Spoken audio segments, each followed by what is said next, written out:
పెహల్గాం ఉగ్రదాడిలో పాపం పంచుకున్న పాక్కు బుద్ధి చెప్పేందుకు భారత్ ఏం చేయబోతోంది? అందరూ భావిస్తున్నట్లుగా సర్జికల్ స్ట్రైక్ కాకుండా ఇంకేదో చేయబోతుందా? పాక్కు ఈసారి ఇచ్చే స్ట్రోక్ కనీ విని ఎరగని రీతిలో ఉండబోతుందా? పహల్గాం ఉగ్రదాడితో పాక్ పై ప్రతీకారం తీర్చుకునేందుకు భారత్ రెడీ అవుతుంది. ఈసారి కొట్టే దెబ్బకు పాక్ కకావికలం కావాలనేది భారత్ ఎజెండా.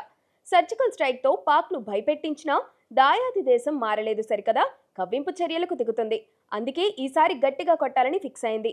ఉగ్రదాడి తరువాత పాక్కు కలలో కూడా ఊహించిన విధంగా సమాధానం చెబుతామని మోదీ ప్రకటన తరువాత అఖిలపక్ష భేటీ, రక్షణ రంగ అధికారులతో డిఫెన్స్ మినిస్టర్ రాజ్నాథ్ వరుస భేటీలతో ఏదో జరగబోతుందన్న ఉత్కంఠ అయితే నెలకొంది. పాక్ ఆక్రమిత కశ్మీర్ నుంచి కశ్మీర్లో ఉగ్రదాడులకు కుట్రలకు జరుగుతున్నాయని భారత్ భావిస్తుంది.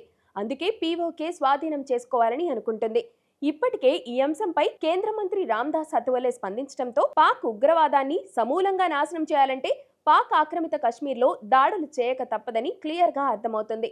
ఈ క్రమంలో భారత్ పీఓకేలో ఉన్న ఉగ్రవాద శిబిరాలన్నింటినీ మార్క్ చేసింది. భారత్ నుంచి ఈసారి స్ట్రాంగ్ రియాక్షన్ ఉంటుందని పాక్ కూడా ఫిక్స్ అయింది. అందుకే పీఓకే నుంచి ఉగ్రవాదులను సురక్షిత ప్రాంతాలకు వెళ్లాలని పాక్ సైన్యం సూచించిందని పెద్ద ఎత్తున ప్రచారం జరుగుతుంది. అయితే పాక్ పై దాడి చేసినా అంతర్జాతీయంగా ఎలాంటి వ్యతిరేకత రాకుండా ఉండేలా భారత్ మద్దతు కూడగట్టుకుంటుందని అంటున్నారు.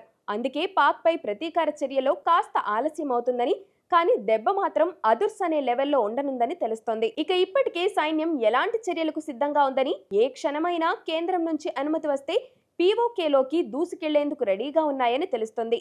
భారత్ ఈసారి కొట్టే దెబ్బకు పాక్ భవిష్యత్తులో భారత్ పైకి ఉగ్రవాదులను ఉసుగొల్పాలంటే భయపడే విధంగా చేయాలని తాజా పరిణామాలతో స్పష్టమవుతుంది. చూడాలి మరి ఏం జరగనుందో.